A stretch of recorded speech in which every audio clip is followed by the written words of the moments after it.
Hi friends, ఎలా ఉన్నారు అందరూ? నేనైతే చాలా బాగున్నాను. Welcome back to my YouTube channel Supriya ఆవుల. ఈరోజు మన వీడియో వచ్చేసి గుత్తి వంకాయ కర్రీ. చూస్తుంటేనే నోరు ఊరిపోతుంది, అంత బాగుంది. మీరు కూడా తప్పక ట్రై చేయండి. వంకాయ కర్రీ మీద సాంగ్ కూడా ఉంది. ఆహా ఏమి రుచి అనరామై మరచి. చాలు, మనమైతే ఎలా చేసుకోవాలి ఏంటి అనేది ప్రాసెస్లోకి అయితే వెళ్ళిపోదాము. ఇక్కడ నేను ఒక 6 వంకాయలను అయితే తీసుకొని వాష్ చేసుకున్నాను. ఇలా మనం చాకు అయితే తీసుకొని ఒక సైడ్ ఇలాగా కట్ చేసుకోవాలి. మళ్ళీ ఒక సైడ్ కట్ చేసిన తర్వాత మళ్ళీ ఇంకో సైడ్కి కూడా తిప్పుకొని మళ్ళీ ఇంకొక సైడ్ కూడా మనం ఇలా కట్ చేసుకోవాలి. చూడండి, వంకాయలు పుచ్చులు ఉంటాయి, చూసుకొని కట్ చేసుకోండి. ఇప్పుడు మనం వాటర్ అయితే తీసేసుకొని వాటర్లో మనం కొంచెం సాల్ట్ అయితే వేసుకొని ఈ వంకాయలను అయితే అందులో వేసుకోవాలి. ఈలోపు మనం మసాలా అయితే చూద్దాము. ఒక ప్యాన్ అయితే పెట్టుకొని ఒక 2 టేబుల్ స్పూన్లు పల్లీలను అయితే వేసుకొని 2 to 3 మినిట్స్ అయితే డ్రై రోస్ట్ చేసుకోవాలి. ఆ తర్వాత ఒక స్పూన్ నువ్వులు అయితే వేసుకోవాలి.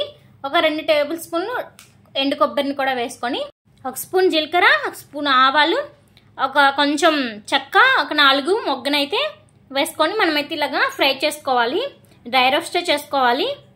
ఇలా ఫ్రై అయిపోయిన తర్వాత మనమైతే పక్కనైతే పెట్టుకున్నాము. ఇలా మళ్ళీ ప్యాన్లోనే ఒక 2 టేబుల్ స్పూన్ల వరకు ఆయిల్ అయితే వేసుకోవాలి. ఇలా ఆయిల్ వేసుకున్న తర్వాత మనం ఆల్రెడీ వాటర్లో పెట్టుకున్నాం కదండి వంకాయల్ని. వాటర్ ఏం లేకుండా మనమైతే ఫ్రై చేసుకోవాలి. వన్ సైడ్ ఫ్రై అయిన తర్వాత మళ్ళీ ఇంకో సైడ్కి టర్న్ చేసుకొని మనం ఫ్రై అయితే చేసుకోవాలి. ఇక్కడైతే ఫ్రై అయితే అయిపోయింది. ఇప్పుడు మనం ప్లేట్లోకి అయితే తీసుకుందాము.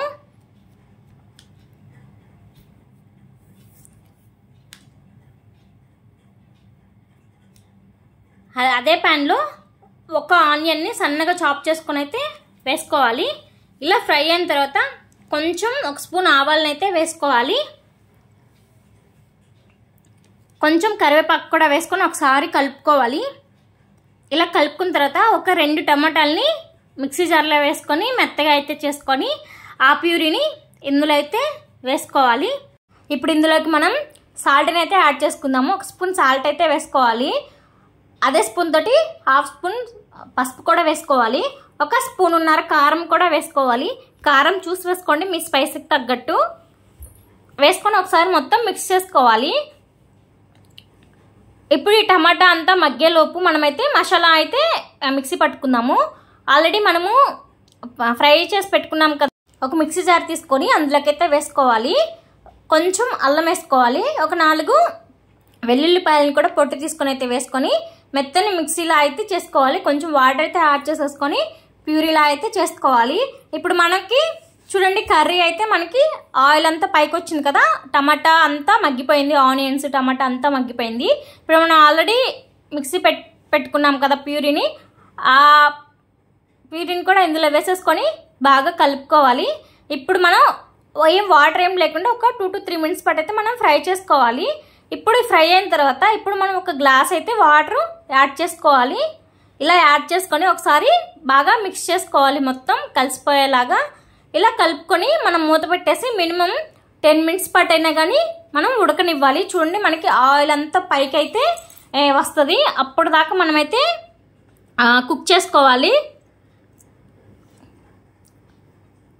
చూడండి, ఇలాగైతే మనకి గ్రేవీ అయితే మనకి కుక్ అయిపోయింది. ఇప్పుడు మనము ఇందులోకి మనం ఆల్రెడీ ఫ్రై చేసి పెట్టుకున్న వంకాయలను కూడా వేసేసి మొత్తం మిక్స్ అయ్యేలాగా కలుపుకోవాలి. చిన్నగా కలుపుకోండి, చిదురవ్వకుండా. ఇలా కలుపుకొని ఒక 5 మినిట్స్ పాటు అయితే మనము ఉడకనివ్వాలి. చూడండి, మనకైతే మొత్తం అయితే ఉడికిపోయింది. ఒక కర్రీ అయితే రెడీ అయిపోయింది. ఇప్పుడు మనం కొత్తిమీర చల్లేసుకుంటే గుత్తి వంకాయ కర్రీ అయితే రెడీ అయిపోయింది. Please subscribe my channel. Thank you.